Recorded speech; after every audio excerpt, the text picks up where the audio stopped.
going on, everyone? Welcome back to Getting Technical, episode 45. Here with Burke. Alternate Jordan. And, we're going to talk about the Super Bowl. The Chiefs win. Wavy shows up, makes his appearance. He's alive. He didn't fall asleep till overtime. He didn't fall asleep till overtime? That's crazy. He put on a really good performance. Crazy. Kid can't stay awake for his own team, but falls asleep in overtime for the Super Bowl. But Chiefs win again. I heard you had a lot of people here. Good showing for the Super Bowl? We had like 22. It was actually kind of a few people didn't show, but it worked out perfectly. I would be one of those few people. Yes, Brett, one of those people. Because I'm feeling 22. But yeah, I mean, it kind of worked out perfectly with the chairs. Like if we had any more people, it would have been probably like. I'm gonna slide in T-Swift references, trying to do that the whole episode. It's too bad this isn't. Oh, we just missed. Well, last episode was 44, so that would have been 22 times 2. Hey. But yeah, some questionable calls at the end. It seems like the Chiefs just kind of fucking. I like how lucked their way into. They're not lucked their way in, but it's like they just seem to always find a way to like snake these games out. Honestly, I feel like San Fran just like handed it to him in the second half. The punt was bad. That was just like Ray McLeod just being like, get away, and then he just gets the gunner just got blocked right into him, and just that was the big momentum swing. Yeah, that also was the reason why I won the box for the second time. I won. Oh yeah, I won halftime, and then I won the third quarter because nice $800 swing for you, kid. I had the Chiefs 3, and I had the Niners 0. Fucking whoever can you imagine getting 5-2 and then just being like, wow, no chance I win, and then some 5-2. Those are terrible but you numbers. Probably don't even know what happened. So, I mean, was somebody arguing for the 9-9 at the end of the fourth? No, so Blaze ended up having that one. But so after the game ended, for some reason, everyone in this room forgot that they kicked the field goal. They forgot that the 49ers kicked the field goal to start. So they all thought Donnie won. Nick sent Donnie $900. Kono is on the phone. Kono calls Nick. He goes, "Oh, what's Mr. Brigatti won?" So he goes, "What's Mr. Brigatti gonna? He's gonna take us out to lunch." Nick's like, "What are you talking about? Like Donnie won." Wait, and he's like, "No." He put it at 9. He had it for 9-5. Yeah, so they thought that. What do you mean you just forgot? They forgot that the field goal happened. What, you just were you not looking at the screen? No, and Nick was like, I didn't even look. He was like, everyone just started saying Donnie won, so he just immediately sending. So you just had a room full of idiots. So he just immediately. I think what happened was maybe one person read it, and then no one else was gonna look. Just at the no board. one argued with it. So everyone was like, figuring that person can read. Apparently, so poor Donnie, man, this kid gets sent $900. I would have made Icernia sweat it out and been like, nah, man, I'm not sending. Like, I don't know, Venmo's acting up. I can't send it back to you. Like, blah, but blah, Mr. blah. Brigatti he felt bad, and he was like offering to like give Donnie money, and Nick was like, nah, like you literally won, you have to take the money. Yeah, of course Nick, that scumbag, wouldn't fucking try anything nice. God forbid anybody besides, his boss and his future father-in-law win. It's crazy. This thing is so rigged. Like, one of his best friends wins $800. His fucking potential father-in-law and his boss wins $900, and his boss wins $300. Like, ain't that fucking crazy?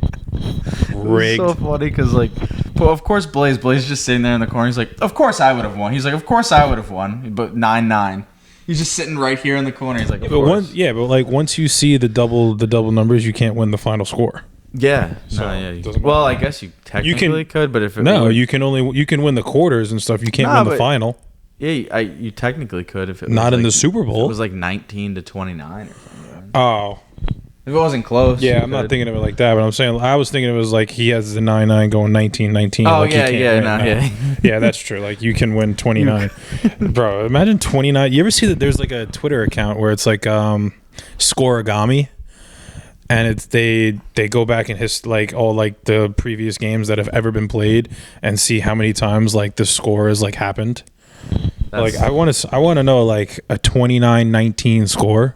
That's got to be a Scoreagami. Like They say like a scoregami is when like this score has never happened before. Yeah. So like when the Dolphins put up 70 this year, that was a scoregami. It's crazy though, because I've never been in like some people enter these like big boxes where each box is $1,000, $3,000. Like Sam was actually Sam couldn't make it tonight, but Sam was telling us about how him, Paulie, Fresh, and Meech probably. I think it was Fresh's cousin. They entered one of these, and it was $1,000 a box. But the way it was scored was like the winner got. Would they have like the time? It like was every minute won $1,000, yeah. and then there was the final. So it was like the guy who had 0-0 like immediately won like $10,000 because no one scored. Because no one scored for the first quarter. Wow, which was crazy. He wins $15,000. If it's every minute, wins $1,000. At the time, there was only 10 minutes in, and Sam had said that there was no score in the first quarter. In the first quarter, no. So yeah. I mean, probably more because whenever they scored, because I've heard of those. It's like every game minute played, like the person that holds that score is winning money. So it's like 0-0. Like that guy was winning up until like the second quarter. Whenever I think the Niners scored in the first drive of the second quarter. Yeah, I think they kicked the field goal. And then apparently OJ's. Someone was telling me that it's OJ's like a 60, something retarded. 3,000 a box, I think, and then the winning final score gets like a G-Wagon, which is. I was saying that I was like, does it come with like the insurance covered and stuff like that? Yeah, do I have to make payments on this G-Wagon now? Like, I guess do I just get a G-Wagon and it's just like, great, here's $800 a month. Yeah, I guess you just get the G-Wagon, and I'm assuming like every single person besides like 5% just sells it immediately. I would immediately sell it. Which is kind of like, I'd rather have just the money because it goes down in value the second. What does a G-Wagon cost? That's let's think about it. If it's 3,000 a box, is 100 boxes, $300,000. Yeah, but I'm saying like, so that's insane. The base models are $143,000. So like, if I won the G-Wagon, I'm immediately making like $100,000. Yeah, well, I'm just reselling it right off the bat. Yeah, that's but fucking it almost retarded. like something. That's just stupid. I'd rather just have the money. Right, but I mean, is the prize worth more than the G-Wagon? Like I think it could be because like once like if they're probably doing like all like touching boxes, because if you're putting that much money down, like all those people are gonna want like more chances to win. So they're probably doing like the one where like all the touching boxes win money too, and like every minute like somebody's winning money. Yeah, and there's probably every quarter. And then every quarter is probably like 10 fucking grand. You can even bet these boxes on like DraftKings and stuff now. Yeah, I saw that. FanDuel tool, you were able to like enter. Even that website Nick sent us, there was just like random boxes. Pool, yeah, random pools you could just enter into. There's so much stuff on that website. My uncle has like a thing. You have to pick the spread of every single game for the whole year. And like each week, spread of every game. Yeah, it's like a weekly, Survivor. Yeah, it's like not a Survivor. It's like record based, and like you climb there. It's like a ranking system. So like every week, someone who wins gets like $125. It's crazy. Like $500 to enter. The gambling that goes on is insane. Yeah, I saw the thing. In the state of Nevada alone, was $185 million of wagers placed. On the Super Bowl? Yeah, on the Super Bowl. So that Sunday, $185 million of wagers placed. So that's not even counting like how much money was won and lost in just the state of, like, that was only people betting in the state of Nevada. Yeah, I saw something else. I don't know the exact number, but I think it was that over 60% of like Americans who are like adults were gambling on the Super Bowl. Yeah, it had to be. I mean, if 185 million are just coming from, I'm assuming mostly Vegas alone, like it has to be in the billions that were going across the country, or like between New York, California, and Texas alone, and then you just add Nevada. I mean, you have guys like Portnoy who are probably putting like $1 million on the game. Yeah, I mean, you definitely, even people like, you just see random people like that one guy like the Mattress King or whatever he is. Mattress Mac, yeah, he's he puts like $7 million on like the Astros every year. Yeah, I don't know. Apparently he like makes the money back through all the attention and media he gets from placing the bet. Everyone, because he actually has a mattress store, like a massive store. So like people go and shop.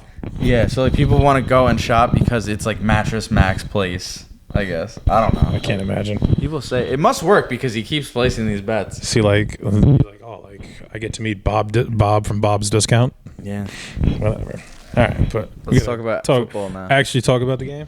Yeah, I mean, it was honestly like at this point, like, and we've talked about it, but I feel like 3 Super Bowls. He's 28, 2 MVPs. Does he have 3 Super Bowl MVPs? He's won it every year. Yeah, he's won it every time. Right? Yeah. I think Patrick Mahomes is like undisputably like the second best quarterback of all time now. Yes, 100%. He's chasing Brady. It's now just how close can he get to Brady? And I saw it before. It's like he needs like another 43,000 yards. He needs like another 430 touchdowns. You know, obviously he needs to win. I think they're even on. Brady only has like 3 MVPs. I say only, but I mean, I saw like Peyton Manning has like 5. But, you know, Peyton Manning has the 2 Super Bowls, and it's like he's 28 years old and he already has his third ring. He's definitely going to get at least 1 or 2 more. Yeah, you know, it's just especially with the fact it's like this is another thing we talked about recently. It was like he wasn't supposed to win the Super Bowl with this team. No, this like offense was so bad. Like the tools outside of Kelsey, like Pacheco, top 10 running back. Oh, shout out to Obi. Right, but like Pacheco only like kind of like he came on to the seniors. Like last year he showed the spurts and the bits and pieces, but like, you know, there was a very real chance that he would have just been like a middle of the pack running back, like not like a top 10 running back like he like really showed he is. And also like it's a lot easier to run the ball when people have to worry about Patrick Mahomes like right back. And they're showing too. It's like he's fuck you, Brittany. What are you sending me? You know, their offensive line wasn't that great. Like their right tackle or whatever that was blocking Bosa was the most penalized. And I thought this was Mekhi Becton, but I mean, apparently he was the most penalized offensive lineman in the league. Or if it wasn't Mekhi Becton, then he's number 2. I'm pretty sure when they played the Jets on primetime, he had like 2 or 3 holding calls. Right. And like he had 2, I think, on one drive. Crazy enough, didn't have a single holding call in the Super Bowl. Yeah. I think they were showing like they didn't have any holding calls in the playoffs. It was like all of a sudden playoff time. It was just like these guys were just all of a sudden like they don't hold anymore. There were a few clips on Twitter where they were blatantly holding Nick Bosa. He was bear hugging Bosa on that. I know everybody knows that one clip. He was like Bosa was just basically playing outside contain. And he's just bear hugging Bosa, and then Mahomes is able to just scramble around and get to the sideline without Bosa like chasing him down. Yeah, but it's just like with like this, especially with the way they won this year. It's like they go in, they beat Miami. They have the home game. They beat Miami. Miami fell off at the end of the year. They started the year hot, fell off, came back to earth.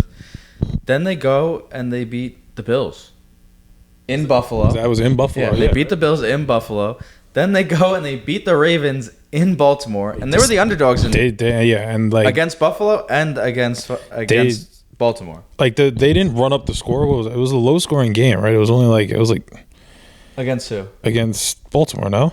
It was pretty. They could have lost both those games, though. That's the thing. They found a way to win it, and the other team kind of messed up. Remember, Zay Flowers fumbled into the end zone. Right. Like that game. It was playoffs. It was pretty low scoring, the first time for sure. What was the score? Yeah, 17-10. Yeah. So it was like the final? Yeah, it was the 7. I knew it was low scoring, so it was like, you know, they weren't out here just like dismantling these teams. Like I don't even think the Miami game was all that crazy of a score. That one wasn't. That was the only one that wasn't close. But it's like you just give credit to their defense, right? Like Mahomes was able 26-7. So yeah, never mind. But Mahomes was able to do what he had to do. Obviously, he's the best quarterback in the world. But their defense held all these teams in check. Yeah, I mean, people say what they want about Brock Purdy, but I mean that offense is elite. I mean, McCaffrey still went out and got his, 150. I think he had 160. Yeah. 160 scrimmage yards, a touchdown. Fumble the first drive, but outside that, he played a pretty flawless game. Listen, I mean, it happened. Pacheco fumbled too. They can't cancel. Right, they canceled out. I mean, the punt fumble. The fumble on the punt was way bigger because nothing came out of the McCaffrey fumble. No, they stopped him. Yeah, nothing. And honestly, the Pacheco fumble, I think only a field goal came out of it. So like those 2 fumbles, I don't think were really like damaging. Both defenses just really showing up. I mean, I said this was like if you're a casual football fan, this probably wasn't your favorite Super Bowl, I mean, it's always exciting when things go into overtime and stuff, but for like a real football fan, like somebody who really enjoys the game and like, you know, the coaching aspects and like watching different different defenses, you know, play to players like Mahomes and Purdy, and then how coaches plan like after halftime, like they make their adjustments, and both sides kind of made their adjustments, but I just think like the Chiefs made better ones. Like Spagnuolo started making better adjustments. They tried running the ball. I think they should have ran the ball a lot more in the second half, the Niners. Yeah. But I mean, they were trying to, I guess everybody thought they were going to be running the ball, so they were trying to get some passes off, and Purdy didn't look good in the second half. And so it was like, I don't know why they're not just handing the ball to McCaffrey a little bit more, especially would have killed a lot more clock. They finally did it in overtime. Yeah, it would have killed a lot more clock and, you know, provided them, you know, probably a better opportunity to win. But I mean, Spagnuolo just for the Chiefs just making the adjustments he needs to, and then Andy Reid and Pat Mahomes making their adjustments in the second half to start scoring. But yeah, another thing that I didn't even really realize during the game, to be honest, until later on. We kept talking about it, but was it Trey Greenlaw? Yeah, tore his Achilles. Tore his Achilles running onto the field. That's crazy. Did you see the clip? Yeah, he was like, so like they make like a big stop and something. They were running onto the field. It was after like a good punt coverage, and he's like getting all excited, and then he just takes like a step out onto the field and snaps. Just crazy. Like this has got to be the most torn Achilles. I mean, Rodgers, Cousins, him. There's a couple. I'm sure there's a couple other names. AVT. AVT tore his Achilles. I'm pretty sure. Yeah, AVT tore his Achilles. You know, it's just weird. It's like, you know. Was the Super Bowl on turf? No. There was a. I think Kirk tore his on grass also. That I don't. That I think I know there was another notable one that was also on grass. So. Supposedly, what is it? Reliance Stadium or Allegiant Stadium, whatever it is, whatever the fucking Las Vegas Stadium is. They cart the field in and out, so it's like on like a platform that they can take in and out for like, so when they're doing like performances and stuff, they're not doing it on the grass. But there's something when you do that, it's like, you know, the grass isn't able to kind of like get like thick, and I don't know what I'm just making shit up, but I see what you're saying. But like the playing field isn't, you know, that great. Like supposedly it's kind of like. Yeah, it's to it almost. I really don't know. I've never played on anything like that. So, you know, the best I've ever played on was Waltman High School turf for football, which was terrible. I don't know. I didn't notice guys tearing their ACLs there or Achilles because they were playing on turf. But yeah, supposedly the grass there is not good because of that reason, because it's on like that platform that they roll in and out. Just so that they don't ruin it during like concerts and other performances and stuff. Yeah, and that's the thing. I feel like all these arenas and stadiums, whatever you want to say, is like they all have other things that help them make money to stay afloat. Right. So like they're kind of. That's the big thing with MetLife is like they're like we don't turn the grass because they do so many other things. It's like, well, like it's going like every time they do a concert, it would destroy the grass, and they would basically have to just resurface the field every time. Yeah, it's not worth it. It's not really. It's not ideal. Exactly. That word was escaping me. But yeah, what else? I guess the thing that comes down, another thing that was like a huge topic that people were talking about was Shanahan's decision to take the ball first in overtime.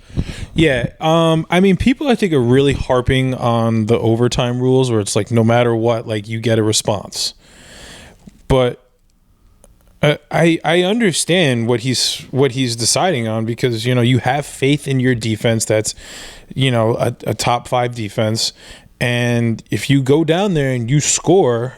Yeah, like everyone's saying, it's like, oh, well, you're giving Pat Mahomes 4 plays every time. It's like, you know, you're banking on your defense, which has done a pretty good job, did a really good job in the first half, not as well in the second half, but like you're banking on one more drive where they could just really step up. And I heard it this morning too, like Romo brought up the point. It was like, there's also the thought of, well, they were on the field going into the end of the fourth, at the end of the fourth quarter, their defense was on the field. So it's like, all right, like I can give them a little bit more of a rest. And they drove the ball down the field well, like the offense did. So it's like if they held them to a field goal, like, it's next score. Yeah, I mean, the Chiefs converted on a 4th and 1. Right. But also, like, I think the main reason what he said was he was like, we wanted to get the ball, to have the chance to get the ball back.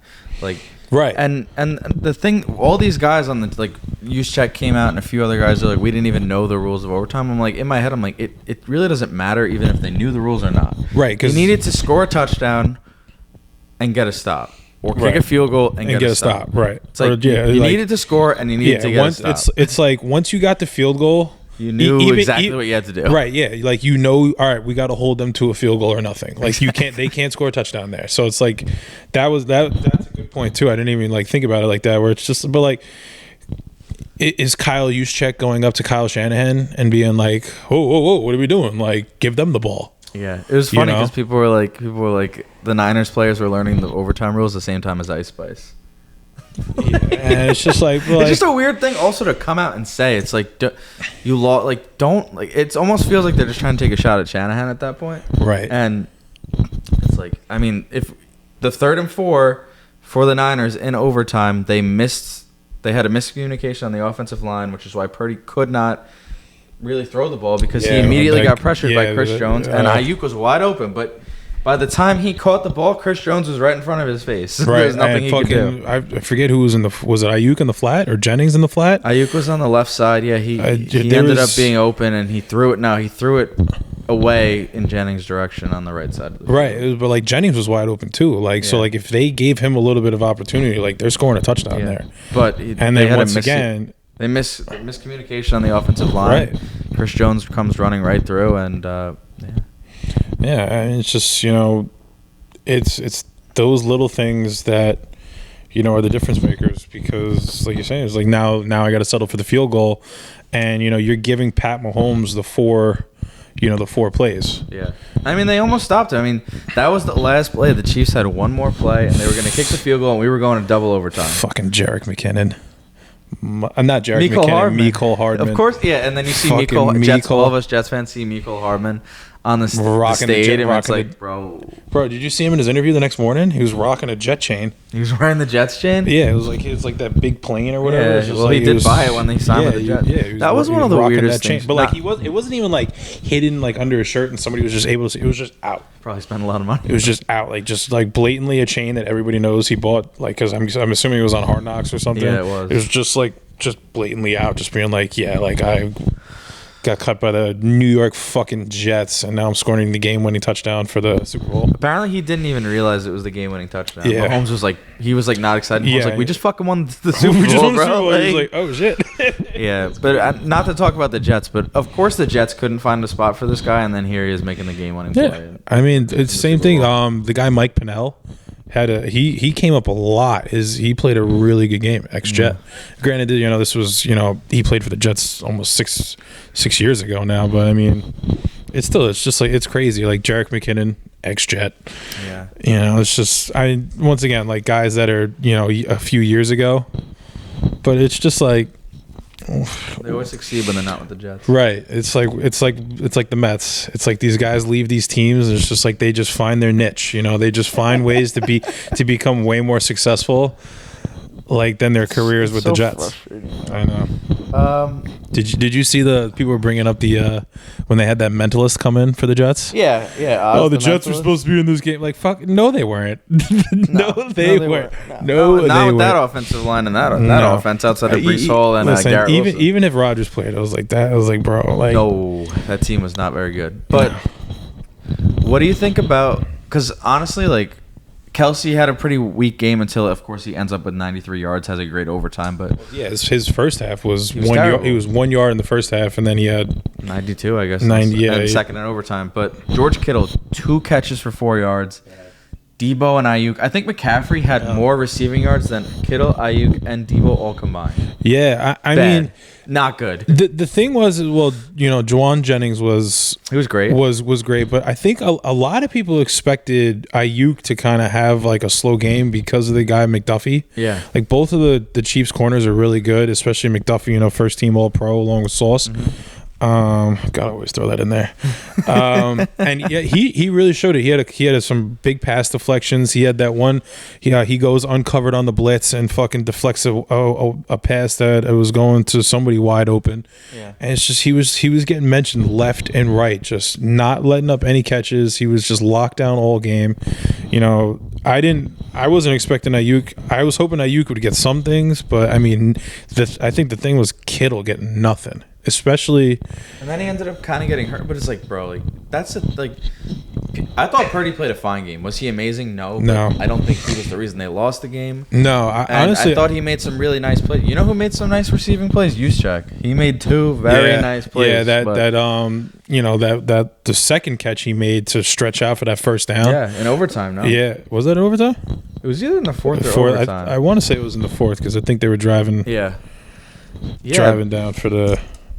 Maybe it was. The fact that they probably should have won that game and those 3 guys really did absolutely nothing. Right. I mean, I really got to say that's probably like a real credit to McCaffrey and the defense, because that guy Greenlaw going down and them still able to kind of keep them within, keep them within the lead. Or a close game for most of the time, and then McCaffrey just being the continuous workhorse that he is.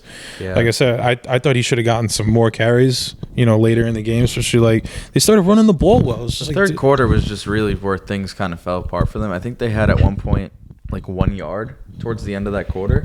Well, they picked it back up in the running wise. Their passing game was just not in the second half. No, they were pressuring Purdy way too quickly, but they were still running the ball pretty well, and they just kind of. I don't know if they just were pressing too hard to get another touchdown or what, but I mean, it really just comes down to, for the Niners, like that fumble, like the botched punt return is like they scored the first play after that touchdown. Yeah. Their offense had done nothing. The Chiefs finally go, they get a field goal, then you stop them, and then you just hand them another touchdown. Yeah. In a low scoring game, which it was at that time, it's just like that. That's the game right there. Yeah, and then they missed it. They had an extra point blocked. Yeah. So I mean, you add all that up, and it's like. I mean, honestly, you don't have that blocked extra point, and you win the game. Yeah. Technically, it's like they just that's 20 points for them, and they win the game. Yeah, and throughout this whole run for the Chiefs, like it's been really impressive, but they've just kind of been the team that was able to overcome these small mistakes that they made, right. But also these teams just kept making mistakes. It against them. And the Bills missed the field goal to tie the game. But they're not making the mistakes also. Outside of Hardman made that one I think it was the Bills game where he fumbled into the end zone. He had 2 fumbles. Yeah. Remember, he had like 2 touches, 2 fumbles, and -1 yards. Right. I mean, it's the Pacheco fumble only ended up in a field goal. Even Mahomes' interception, I don't think it turned into anything. I think they ended up punting. Yeah. So it's just like, it's things like that. It's just like, even when you do make the mistake, you don't let it snowball. And, I mean, like you're saying, they did make their mistakes, but I feel like they really limit them. Yeah. Outside it's of that just Bills like game, they really didn't make it. No, like obviously, like Miami, like we said, that was 26-7. I can't imagine that was a mistake for filled game. I can't remember anything really against the Ravens.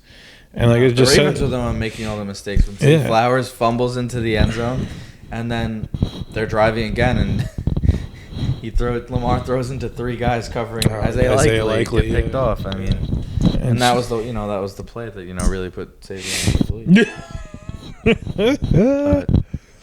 It was just I don't know, and it's another tough loss for. But Shanahan. You just can't give Pat Mahomes all these opportunities. Also, like quarterbacks at his level. I mean, it's even guys like Allen, and, the Burrows of the world, the Rodgers of the world.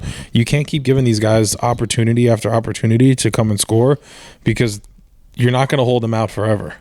You know, you're not going to hold Andy Reid out forever. You're not going to hold even Kyle Shanahan. You're not going to hold him out from scoring. So it's like if the Chiefs even kind of kept making like mistakes and stuff like that, you know, like things could have gotten really out of hand for them. You know, if the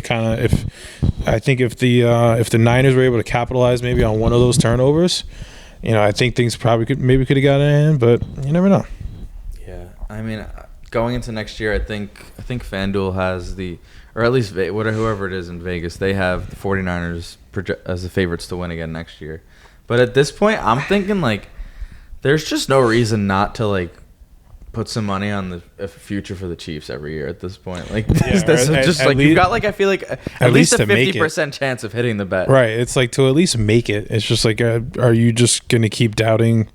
He just does it every year. There's no way to doubt Pat Mahomes. No. And the thing is, like, if they go get another receiver outside of Rashee Rice too, is like that's got to be the focus. Is like there's a handful of receivers in the free agency, and there's supposedly a pretty solid wide receiver draft class. Yeah. Oh yeah. They could get if they snag one of these first round guys, like. Yeah, I mean, I saw T. Higgins was already supposedly going to be. They were already saying he's going to get tagged. But, I mean, there's still, you know, the potential of Mike Evans, the potential of Devontae Adams. Yeah. Calvin Ridley's a free agent. You know, like, those are three, like, number ones. You know? They'd be. I think a lot of it's also going to come down to there's rumblings that the Kelce brothers both announced their retirement. No. Travis already said he's coming back. Did he? Oh no, Travis said Andy Reid's coming back. Yeah, well, I can't imagine the Travis Kelce thing was weird because he's also a couple years giving young. interviews where he was like not saying whether he would, but right after the game he was talking about we're not done, we won 3, like it was always 3, or maybe unless that was like Mahomes. The three-peat. I'm pretty sure it was both of them talking about a 3-peat. So I mean, there's just no way you go out. Like I understand the idea of like going out on top, like that's great. His brother's also a couple years older than him, yeah. Though, so it's like. But you don't. If you've won 2 in a row, you're still kind of in your prime. Like it would be pretty crazy. Yeah, I mean, it's like I don't even know if he really had like a down year. I just know he had like he had just had like a stretch where he just wasn't playing elite. Yeah, and then the playoffs came. And then the playoff, and he's back to being. There was I was top 5. I was wondering to see if he would propose to Taylor on the. No. There was you could bet on that. They haven't even been dating like a full year. You could bet on that. You could bet on Travis fucking. Kelce would. You could bet on anything. You were able so the guy that went streaking on the field or whatever. I saw that he supposedly put a bet in. So like, will there be somebody running onto the field? $20K. So he got fined $10K. Yeah, the ticket was $10K. Yeah, so he put $10K to win 20, and then he got fined 10. So he still made out 10,000. That you can bet on fucking anything. But the thing is that doesn't make any sense is. There's no way he doesn't get any fines and stuff. So it's like he did. He got $10,000 worth of fines, or $10,000. The ticket was $10,000. No. I think he put it. I thought he placed the wager for $10,000. I'm pretty sure he also said the ticket was $10,000. Whatever it came out to, he said he spent $10,000 and he made 20, so he profited 10. So he made he's whatever. Yeah, he came out with 10,000. He came out up $10,000. Wish it was that. Going into next season, though, what do you think the 49ers need? Because if you look at their roster, like their offense, I feel like their offense was what struggled in the Super Bowl. I know. It's like it's funny because their offense is just full of like studs. I mean, even Trent Williams, like he got flagged multiple times. Yeah, I mean, he might be a big question mark just because he's aging. I mean, I know he was still one of the best tackles in the game, but I mean, for next year's purpose, it can never hurt to always bolster up the line. I don't know, I don't really know the Niners line like that, so it's obviously really good, but if they do have any kind of holes in it, I mean, you're gonna have to probably replace Trey Greenlaw for most of the season, if not the entire season. He's probably gonna be out. You think? And he just tore his Achilles in the fucking Super Bowl, so he's gonna be out for a long time.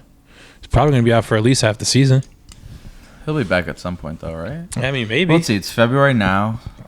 Camp starts in July, July, August. I mean, preseason starts in August, so camp starts in July. He's not back. He ain't gonna be back for that. No. I mean, let me tell you something. Rodgers was not coming back this year.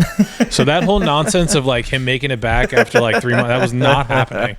And he listen. I drank the Kool-Aid on that. Absolutely, I wanted to. But it was like at the end of the day, I was like, this dude is not coming back from a torn Achilles at 40 years old in like 3 months. I was like, but like even like so.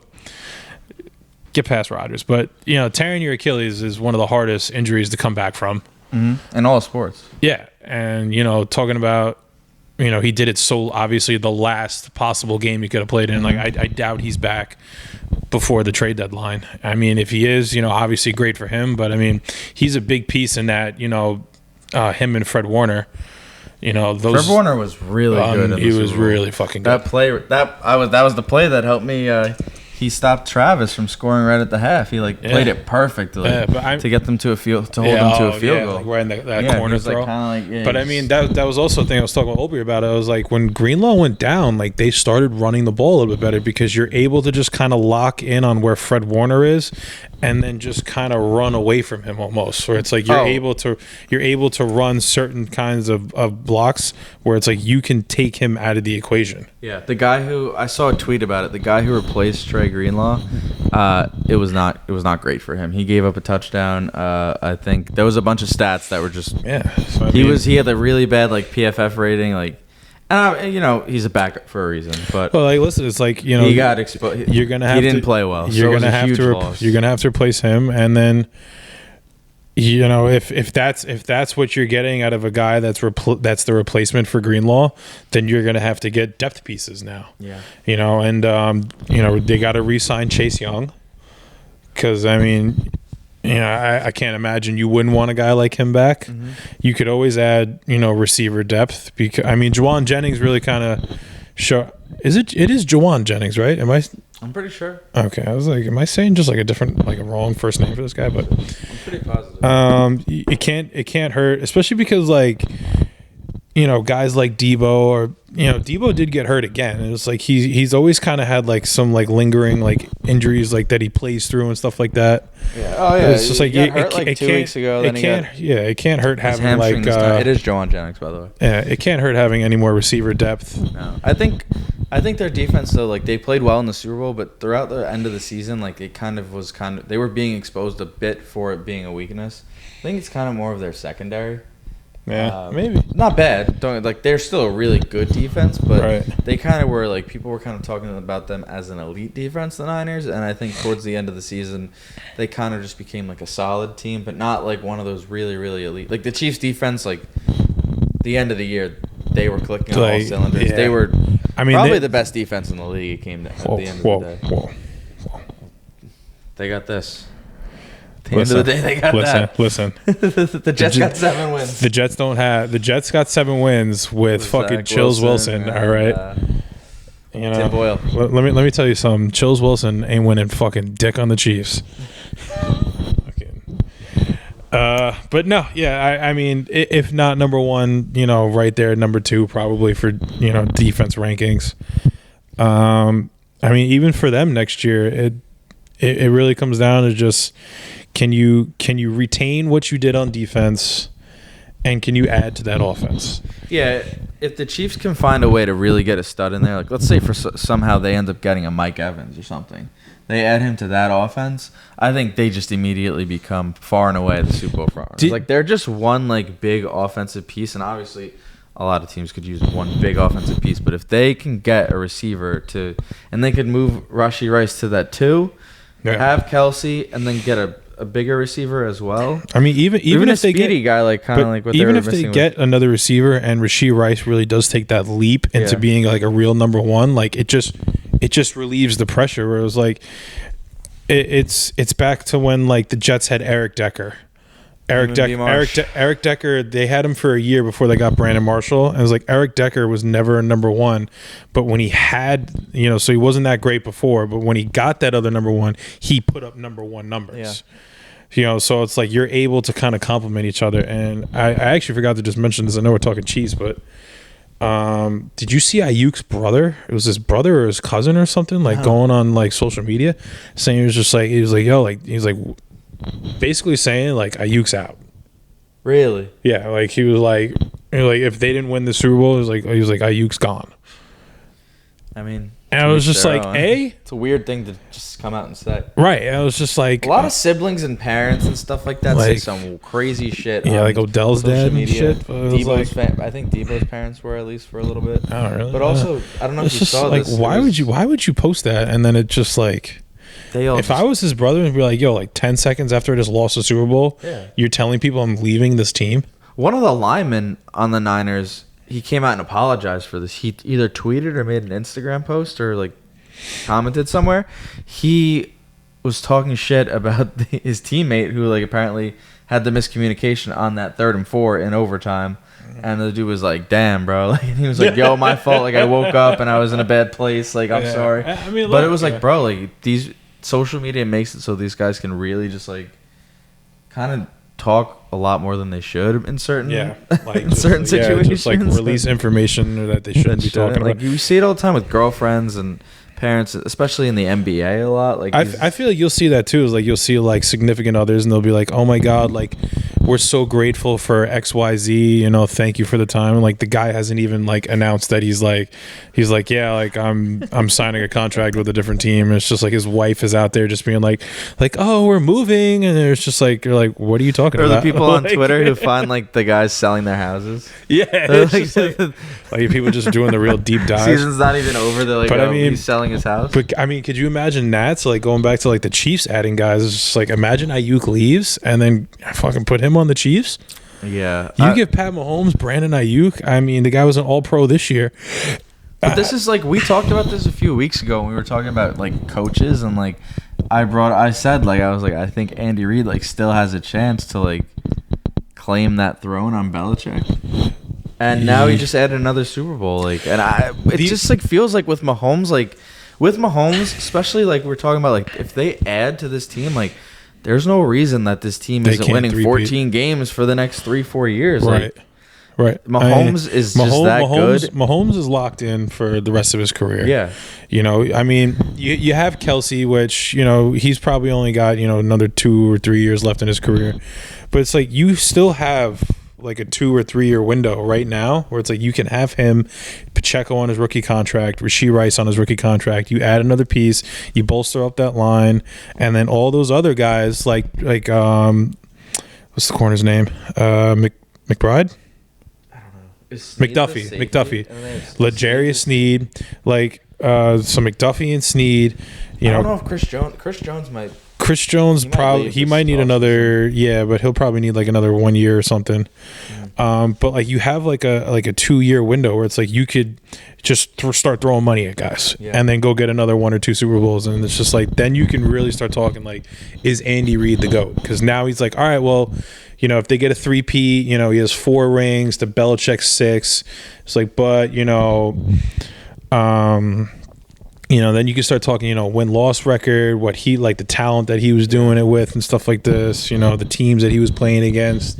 You know, Brady was winning Super Bowls, you know, scores not, you know, 9-3 or whatever it was. So it was like, was that a Brady Super Bowl? Was that a Belichick Super Bowl? Yeah, but it feels like that conversation kind of once Brady went to the Bucs, won a Super Bowl, had another successful year or two, and then Bill Belichick and them just completely fell off to the point where he's not employed. Like I think we all were under the impression that one of these teams was going to hire him, and they all hire coaches, and none of them were named Bill Belichick. Absolutely insane. But I mean, you can make that argument, and then I go on Twitter, and then I look at our good old friend Barry, who is the biggest Brady hater in the world, and then he'll just show you all the things where it's just like Brady is a borderline system QB and was only good. It was just like, dude, like he shows all these like in the playoffs, Brady is a mediocre quarterback. Like, I mean, this is coming from him. This is not coming from me. This is like, let me tell you something as a somebody who grew up just having Tom Brady just ruin your football season year after year. You guys are the greatest quarterback ever. But it was like there are people out there that just make these arguments that it was like, you know, Brady's not him and Mahomes is him. It's just like, but like if they win another 1 or 2 Super Bowls together, you're absolutely making that argument. Yeah, but it's just funny. It's like, and it comes down to, it's like, all right, like we've pretty much already agreed Mahomes and Brady are the 2 greatest quarterbacks of all time. Yes. And then the conversation is Andy Reid going to join Bill Belichick in that conversation for the greatest coach of all time. It's like, at the end of the day, you need talented fucking players to really become a great coach, because without Brady, without Mahomes, like they're just another coach. Like if they were coaching like the Jets, like and they were coaching Zach Wilson, we saw with Bill Belichick and Mac Jones, like they're not winning football games. No, they're not. So it just comes down to like sometimes you just need a little bit of luck. Need a little bit of luck. And getting one of the greatest quarterbacks of all time. Having the greatest QB of all time definitely helps. But I mean, Andy Reid got to the Super Bowl with the Eagles right? Was it Donovan McNabb? Yeah, it was McNabb, right? It was like early. It was early. Were young. I don't remember. It was early in his career. It had to be McNabb. I mean, he had success with the Eagles. He's not a top 10 QB of all time, but I mean, McNabb is a borderline Hall of Fame QB. I think, but also it's like even recently, Belichick like struggled with some of these guys. But it's like he made the playoffs with Matt Castle, and then you look at what Andy Reid did when in Kansas City when Alex Smith, who a lot of guys thought that he was just washed up, he had a good run with him too. So it's like they're still great at getting the most out of some of these players, but I mean, at the end of the day, you just need these guys who are the best of the best. Is anybody getting anything out of Mac Jones? I mean, the guy is. Well, that's still up in the air, I guess. But like he, no, it ain't. Like he's not gonna have it. He'll sign with the team. Oh, I was gonna say he's not having it. He doesn't have a starting job next year. No, but I never know. We didn't think Zach Wilson was gonna play this year. We had to watch him for 7 or 8 games. So you never know what happens in the NFL. But that boy's going on. Matt Castle, he got signed afterwards and he sucked. So Belichick made him look good. Where do you think Zach goes next year? I'm liking the Rams rumors. That makes all the sense in the world to me. The Rams and the Vikings make the most sense to me. I think I saw the Vikings. But the Vikings have that guy who was also from BYU, I think. Jaron Hall. He's hot fucking garbage. He is like at least Zach Zach has the arm talent, so he's always gonna have a place in the league. Zach is like super athletic, arm talent. Just you see him like just not developed at all. There's like clips of Zach Wilson playing pickleball now. They're like he's an amazing pickleball. Yeah, I tweeted out that I was just like, all right, well when the NFL since the NFL. Oh no, what did I so it was like, is this what they mean by get ready to learn Chinese? Oh yeah, I did see that tweet. I think that's why I saw it. But speaking of that one, this is totally off topic. I saw somebody go, since of the snow today, I was like, yo, Puxatawny Phil, get ready to learn Chinese, buddy. You said that in the face. I was sitting there just being like, yo, dude's out here predicting some spring and just get like a foot of snow. Tell him the fucking... Tell him the groundhog. Get ready to learn No Chinese. love for the groundhog. No love. Yeah, though, I don't know. I think if Zach gets put in the right system and he sits under a good veteran for a few years, like I wouldn't mind if the Jets just kept him as like their third string. Like honestly, like we've seen like we've had a lot of times over the past few years where we've had to fucking have watch our third string quarterback play. Like if Zach Wilson's the third string quarterback, I'm okay with that. Chris Strubler having to come out. That one, I'll never forget that one throw he made like 2 years ago where the guy, I think it was like Conklin was wide open. Conklin, yeah, he was wide open and he threw it and he had to come back like 15 yards. Bro, he threw the ball he wasn't even under pressure. It was just like underthrew him by like 15 yards. It was like Conklin was like 50 yards down the field, and then he turned into like a 35-yard catch, and it was just like, Jesus Christ, this guy! How did this guy get into the NFL? Strubler looks like when you're like playing with your family and like one of your like old uncles who's like 65 goes to throw, and he's had like 2 shoulder surgeries, and he kind of throws like this little duck. I was all state, back in my day. That's what Strubler kind of looks like. Kind of looks like when my dad throws a football, to be honest. But I mean, if you give me Zach Wilson behind Matt Stafford under Sean McVay, I think he develops into a solid QB because he has Stafford-like arm talent.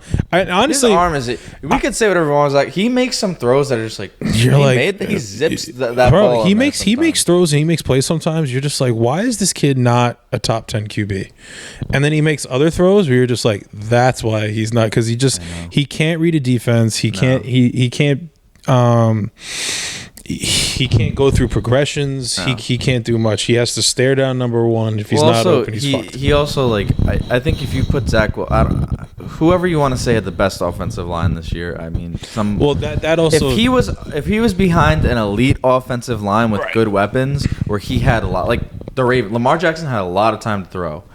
If he was behind a really really elite offensive line, he'd be people would have a much different opinion about him. I still don't think he's like you said, he doesn't really read a defense well. He doesn't go through the progressions well. But if he has all day to throw, he's gonna make an insane throw. Right, and I think that obviously had a lot to play. It was just like people just throw the kitchen sink at Zach Wilson about how he's bad. It's just guy runs for his life every fucking play, and it's just like, yeah, he's never learned how to read a defense. You want to know why? Because he's never been able to just drop back, sit in a pocket for a second or two, and actually learn how to read this defense. Because it's immediately somebody in his face. He's got to scramble somewhere. He's got to make some sort of off-scheduled play, and there's just like, and then he makes a crazy play, and you're like, yo, this kid can do it. He really can. Or the game against the Chiefs, he's like, yo, this kid could do it. He could do it. And then you watch him play against the Chargers and the Raiders, and you're like, what the fuck? That's crazy. Like, it's just, he's like he's playing a different sport. It's like he goes out against the Chiefs, he goes out against the Texans, and he balls, and then you just watch him against fucking against the Raiders, and you're just like, of being he's the perfect Jets QB. It's like you look at him and he looks like one of the most talented quarterbers in the league, and then the next week he looks like he belongs in the CFL. I wouldn't even say the CFL. Like, his BYU highlight tape is fucking nuts. Yeah, well, he had great protection, bro. I mean, but he's making some of these throws that he's making, like, into tight coverage at BYU. I'm just like, dude, like, what did we do to this kid? Even his like draft, what's it called? The draft, the pro day. Your pro day. He made some crazy throws. Yeah, I mean, dude, he became the number 2 overall pick because of that one throw where he just rolls out. Yeah, and then just throws like a 60-yard dot. Just turns his shoulders, just fucking throws an absolute bomb, which he's full and well capable of, which is why I like the idea of him being behind Rodgers, because like Rodgers makes those throws look super easy, but he completes those throws, which is the difference. But I'm not saying he's ever going to be an Aaron Rodgers, but he has Aaron Rodgers like play style. So like his athleticism and his throwing motion, like he even started kind of throwing like Rodgers a little bit, but his style of play, could be related to an Aaron Rodgers, which is why I liked him being there. It was just like, but then he got thrown into the fire again. It was just like, and the fire was blazing hot because that fucking offensive line is basura. I really would have liked to see what happened if Rodgers played this whole year, played all of next year. The Jets still had and then they kind of had like a Jordan Love thing where you sat behind like Rodgers, one of the best ever for 2-3 years. Yeah, you really got to learn from him because he would still be young. He'd be only like 20. If Rodgers plays another 2 years, he's what, 26 by the end of that, 27. Yeah, he's what, 20? Zach's probably like 23. He's 24, 23, 24 right now. So if Rodgers plays another 2 years, he's fucking what? He's 26? Dude, he's still... 24, his birthday's in August. But so he'll be 25 at the beginning of next year. If Rodgers plays this year and next year, he'll be 27 walking into a year where he'd be, again, the starter. It's just like, dude, he's still so young. Pat Mahomes is 28 right now. Granted, he's been in the league for 5 years, but I mean, Zach's so young. The only other thing I wanted to say was,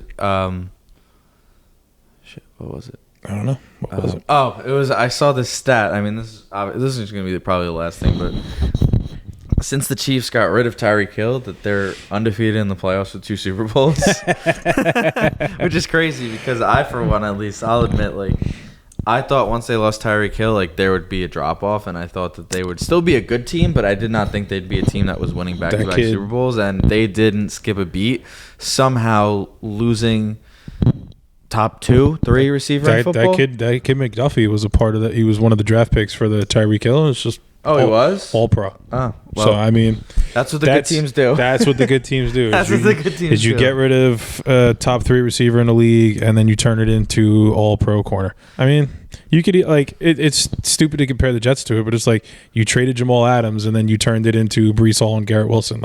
That is how you turn teams around, and that's how you're saying good teams stay good. Where it's like, all right, we got rid of Tyreek Hill, but we turned it into other talent because we know our quarterback is capable of making everybody around him that much better. No matter who he's surrounded by, guys are gonna flourish. Yeah, and when you look back though, like when you really look at the past 2 years, the guys that Patrick Mahomes had, he's had Juju, Richie James, Kadarius Toney, who was a healthy scratch in the Super Bowl. He was a healthy scratch for all the playoffs. A healthy scratch. This guy was a first-round pick like 2 or 3 years ago. Travis Kelce was talking last year. I don't know how they let us get him. Healthy scratch, bum.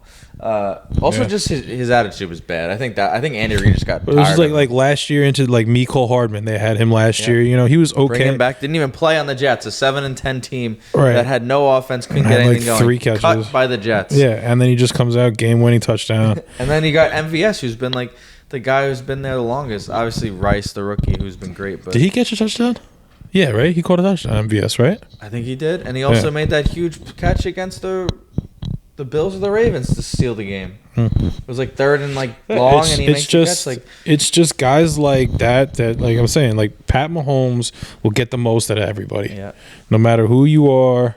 You know, when LeBron James was really in his prime. He would just drag these terrible teams to the finals. Obviously, the Warriors were there, so they didn't win a lot of them, but he would drag these terrible teams to the finals, kind of like the same with Mahomes. Give him a decent defense, decent offensive line, Travis Kelce, he's gonna fucking win. Early in fucking LeBron's career, you know, he's sitting there like he's taking these fucking Cavs teams with like this is Zdronis Ilgauskas, and it's just like you're saying, it's like on the other end is fucking Kobe and Shaq, and the Spurs, and fucking Tim Duncan, So it's. That's what makes it tough for teams like the Niners, where it's like they have all the talent in the world and are already the favorites to go back next year, but it's like, all right, can you get over the hump of Patrick Mahomes? Yeah, and that's the same thing for Josh Allen. I actually saw a guy on TikTok. He's like he was like an old backup quarterback for the Packers with Rodgers and Love. Matt Flynn. No, he has a large following on TikTok now. He makes I guess he just makes videos about football. He was one of these podcasts was talking with him at Super Bowl media. Yeah. They had him ranking quarterbacks, and he ranked Josh Allen as the most. He thought Josh Allen's the best, most talented quarterback in the league, but he hasn't been able. The only one who's really been able to beat him has been Brady and Burrow. And Burrow's everyone's like, oh, Burrow beat him once. I think they beat him twice, no? In the playoffs? Beat him twice? No. They beat him twice because I remember there was a thing coming out with the Chiefs, and they were like, it's not a rivalry because we never beat them.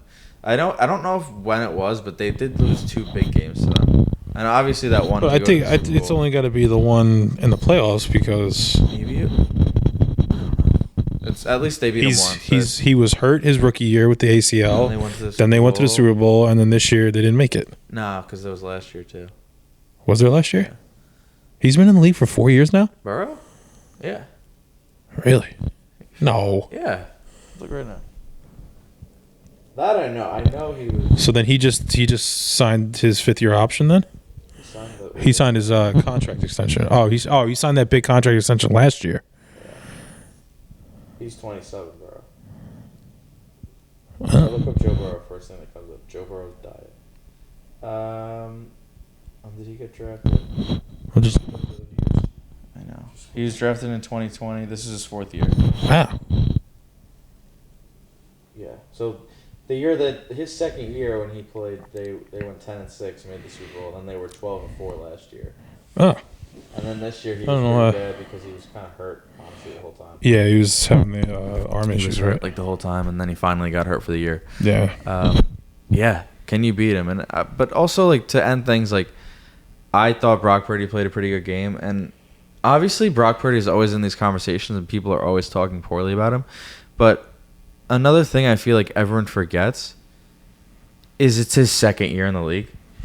The guy was the last pick of the draft, a year and a half ago. Yeah, it was 2 years ago. He was the last pick in the draft. This guy went into last year as the 3rd stringer. Yeah, the only reason he's playing is because 2 guys got hurt. And then played well enough to the point he was just all right, both of those guys are on other teams now. Mm-hmm. He played so well, it was just all right, we don't even want those guys back because you're our guy. And honestly, last year they got screwed because he got hurt, and they ended up having a fucking. Yeah. They would have made the Super Bowl if he didn't get hurt, I think. Yeah, I mean, they didn't have a quarterback. They didn't have a quarterback. I mean, he was the only one out there. I mean, fucking Christian McCaffrey they were running Wildcat in the NFC Championship game.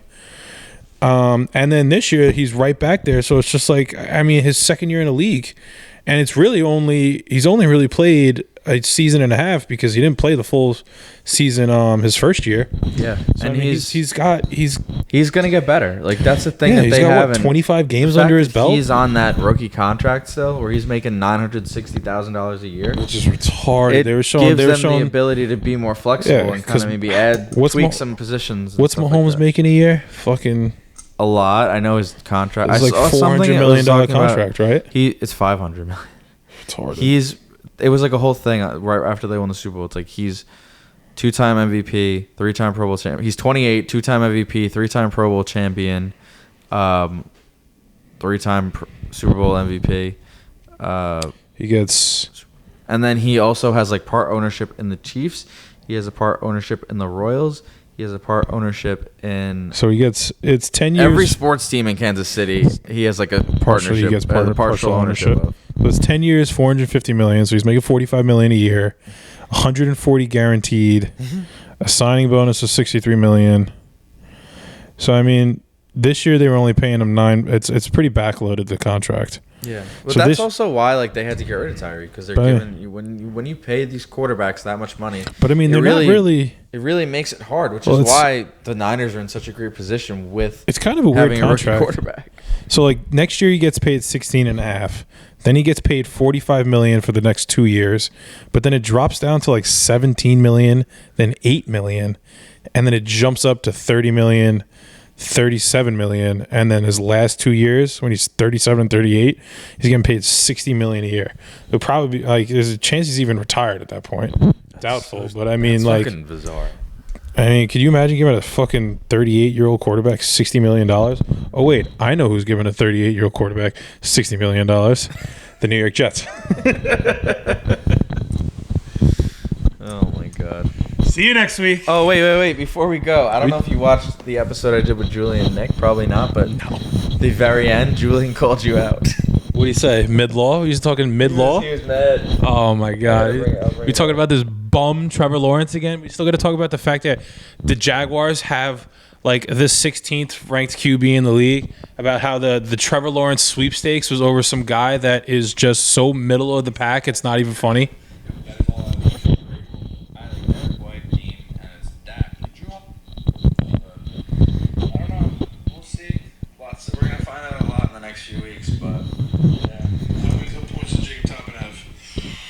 It's like right here.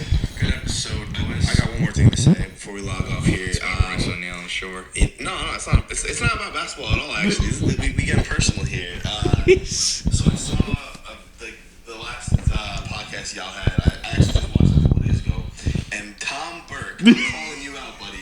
Bro was talking nonsense. Bro said Tua turned the ball over is better than Trevor Lawrence. Bro said it's absolutely Tua's better than Trevor Lawrence. Are you kidding me? That's he wants to debate you. This is a terrible argument. Oh my God! Enough. You said, oh my God, you're debating me over Tua. Like, you can't even give me like a quarterback that's like. You missed it. He thought that you said that Rodgers was a top 3 quarterback in the league, so he got mad. He said that was crazy.